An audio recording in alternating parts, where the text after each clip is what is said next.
Bismillahirrahmanirrahim. Assalamualaikum warahmatullahi wabarakatuh. Waalaikumsalam.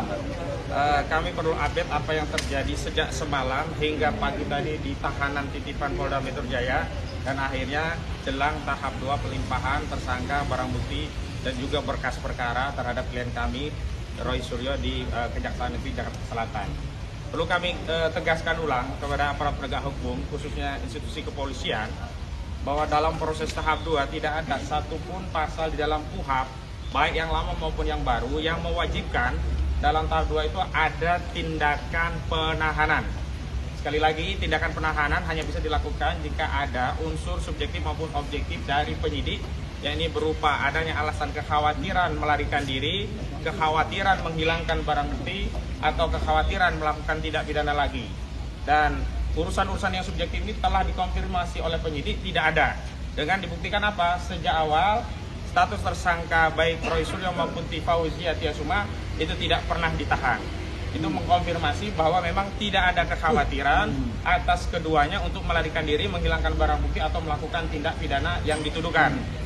Yang kedua, karena memang tidak ada status penahanan, maka dalam tahap 2 itu bukan dalam proses untuk memindahkan status tahanan dari Polda menuju ke Kejaksaan. Karena itu tadi kami sempat protes dan Pak Komjen Pol Purnawiran Ogroseno telah menjelaskan aturan KUHP terkait konteks pelimpahan yang tidak ada kewenangan untuk melakukan penahanan, sehingga berita acara pengalihan penahanan dari Polda menuju ke Kejaksaan tadi tidak ditandatangani, ditolak dan memang tidak relevan. Karena itu kami tadi sempat terjadi perdebatan tentang hal itu dan kami tegaskan klien kami hari ini tidak dalam status ditahan. Status tersangka iya, tetapi dalam konteks untuk pelimpahan P21 yang di dalam KUHP tidak ada satupun norma yang mengatur kewajiban atau bahkan kewenangan bagi seorang penyidik untuk melakukan penahanan. Yang ketiga, bahkan ini yang paling krusial, hak asasi manusia dari seseorang untuk merdeka dalam konteks menjalani perkara. Memang klien kami tidak merdeka karena berstatus tersangka, tetapi dalam menjalani perkara itu punya kemerdekaan tentang pilihan apa yang dia kenakan tentang pakaiannya. Dan tadi sempat ada upaya paksa dari penyidik Polda Metro Jaya untuk mengenakan rompi tahanan. Jadi ini adalah sesuatu yang melanggar. Karena apa? Tidak ada satupun undang-undang ya KUHP ataupun KUHP yang mewajibkan dalam proses pelimpahan menggunakan rompi tahanan. Dan sekarang KPK, Komisi Pemberantasan Korupsi, setelah adanya KUHP yang baru pun sekarang tidak pernah memamerkan tersangka, bahkan tersangka korupsi ya, dengan baju tahanan. Kenapa? Karena ini sama saja melanggar asas presumption of innocence, asas praduga tidak bersalah. Klien kami hari ini hanya terduga dan belum ada satu putusan pengadilan yang berkekuatan hukum tetap, dan bahkan jangankan yang berkekuatan hukum tetap, pengadilan tingkat pertama pun belum ada. Jadi tidak ada status penjahat terhadap klien kami. Yang ada status penjahat itu adalah Sylvester Matutina. Karena Sylvester Matutina yang sudah inkrah, yang semestinya oleh Kejaksaan Negeri Jakarta Selatan ini dieksekusi, itulah yang harusnya dilakukan upaya paksa. Dan tadi sempat terjadi perdebatan karena polisi menganggap bahwa mengenakan rompi tahanan itu adalah bagian dari SOP kepolisian. Saya tegaskan, tidak boleh ada SOP yang melanggar undang-undang. Mereka ingin mentaati SOP, ya berarti itu adalah SOP dalam pengertian yang lain. Yakni apa? Solo oligarki parcok. Yes. Itu yang kemudian saya kutip dari Pak Ogroseno. Kalau begitu memaksakan diri dengan melakukan penyematan rompi tahanan yang pada dasar KUHP-nya tidak ada dasarnya, berarti ini adalah kehendak dari Solo oligarki dan parcok. Dan saya sedih sekali, sangat sedih dan prihatin kalau aparat penegak hukum kita sekelas Polda Metro Jaya justru tunduk pada Solo oligarki dan parcok. Karena itu kami berkeyakinan institusi kejaksaan tidaklah seperti institusi kepolisian. Di tengah dahaga masyarakat akan keadilan di Republik ini, di tengah maraknya kezaliman, represi dan kriminalisasi yang terjadi kepada anak bangsa, kami berharap pihak kejaksaan tidak mengambil langkah seperti yang dilakukan oleh institusi kepolisian. Apa itu? Karena ini agendanya adalah tahap 2. Tahap 2 itu agendanya pelimpahan barang bukti, berkas perkara dan tersangka. Sudah itu saja. Jangan ditambahi dengan menitipkan pesan dari SOP lagi, Solo oligarki dan parcok, dengan memaksakan untuk menahan klien kami. Dan dalam proses penegakan hukum tidak ada satu pasal yang mewajibkan seorang tersangka itu untuk ditahan. Dan dalam presiden pertarungan antara Haris Azhar dan Fathia Maulidiyanti dengan Luhut Binsar Panjaitan, yang genus deliknya juga sama, fitnah dan pencemaran, itu tidak ada penahanan dan akhirnya dimenangkan oleh Haris Azhar dan Fathia Maulidiyanti. Karena itu Pak Jokowi Saya ingatkan Pak Jokowi, Anda bersikap gentle seperti Pak Luhut. Tidak perlu di belakang meja Anda menekan-nekan agar klien kami ditahan. Kenapa? Karena kalau sampai ditahan berarti sudah ada satu kekalahan telak pada kubu Joko Widodo. Yakni apa? Saudara Joko Widodo tidak memiliki sikap negarawan, tidak bisa dijadikan sebagai bapak bangsa, tidak bisa dijadikan panutan, apalagi kalau dia akan dijadikan teladan untuk keliling Indonesia dalam rangka memasarkan Partai Solidaritas Indonesia.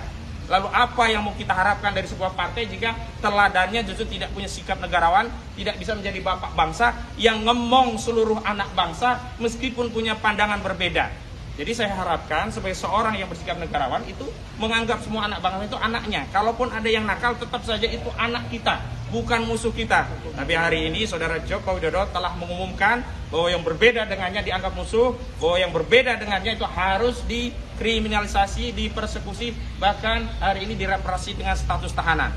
Sehingga dengan segala pertimbangan tersebut, maka kami berharap ada kebijakan dari institusi Kejaksaan Negeri tidak melakukan tindakan penahanan, terlepas bahwa tahapan pelimpahan ini bisa dilakukan dengan sebagaimana mestinya. Dan yang terakhir saya kira penting bagi kita semua, justru substansi masalahnya kan ijazah. Kita juga berkehendak agar masalahnya segera terungkap di ruang publik. Tapi kita tidak ingin merepetisi kasus Bambang Tri dan Gus Nur, di mana represi kekuasaan itu menghilangkan objektivitas dan kebenaran. Ketika keadilan itu serasa seperti barang langka yang meskipun bisa kita beli harus dengan harga yang sangat mahal. Dan kalau bicara tentang harga, tentulah kita orang biasa, orang kecil ini tidak akan mampu membayar harga keadilan jika berlawanan dengan orang yang pernah berkuasa selama 2 periode 10 tahun. Nah itu tinggal kami ketuk nurani rakyat untuk membersamai klien kami. Dan kami tadi juga sudah mengedarkan, sudah ada 50 dukungan berupa jaminan dalam rangka jaga-jaga ya, penangguhan penahanan. Dan mohon nanti yang lainnya kalau ada yang bisa memberikan jaminan ikut terlibat. Sekali lagi, rencana penangguhan kami baru opsional, karena kami juga akan menunggu sikap dari Kejaksaan Negeri. Tentu kami berharap permohonan itu tidak perlu kami sampaikan dengan kebijakan dari Kejaksaan Negeri tidak melakukan penahanan terhadap klien kami. Saya kira itu dari saya, mungkin Bu Nora atau yang lainnya mau menambahkan. Kan itu terbukti dengan adanya tuntutan untuk menangkap dan menahan klien kami dengan ancaman penghasutan, ancaman perlawanan kepada penguasa umum yang harusnya ditindak secara hukum. Yakni apa? Tuntutan dari kubu Jokowi untuk segera menangkap dan menahan klien kami, sebab kalau tidak maka mereka akan menduduki kantor Kejati DKI Jakarta, bahkan membakar. Jadi kalau bicara intervensi justru mereka yang melakukan intervensi. Bagi kami bukan intervensi, kami memperjuangkan agar orang yang punya hak atas kemerdekaan tetap merdeka. Karena sampai saat ini apa dasarnya melakukan penahanan terhadap kasus ijazah palsu, sementara ijazah itu belum pernah dibuktikan ada. Bahkan ada saja belum pernah dibuktikan. Kalau mau dibuktikan ada, tentu pembuktian itu adalah melalui pengadilan yang berkekuatan hukum tetap, bukan melalui cara-cara yang lainnya. Begitu. Ada lagi? Penjaminnya yang kemarin sudah ada Pak Sedidu, ada Pak Majen Purnawirawan TNI Sunarko, ada Pak Komjen Pol Ogroseno, ada Pak Din Samsudin, ada Pak Marwan Batubara, ada banyak lagi tadi saya nggak hafal semuanya, jelas datanya ada di Pak Samsir ya tadi ya Bang ya. Sudah lengkap, kita akan kompilasi. Tapi sekali lagi, ini hanya preparansi. Jadi belum tentu kami gunakan. Kami berharap kami tidak perlu mempergunakan. Karena kami berharap juga tidak perlu mengkritisi institusi kejaksaan. Sebagaimana hari ini kami lakukan kepada institusi kepolisian. Kenapa? Karena tidak ada alasan bagi kami untuk mengkritisi institusi kejaksaan jika mereka tidak melakukan penahanan terhadap klien kami. Saya kira itu ya. Artinya rekan-rekan kami ada dalam 4 orang untuk kami dan akan melakukan penggantian untuk melakukan pendampingan. Hanya itu. Terima kasih. Ya, ada pertanyaan mungkin? Apa pertanyaan?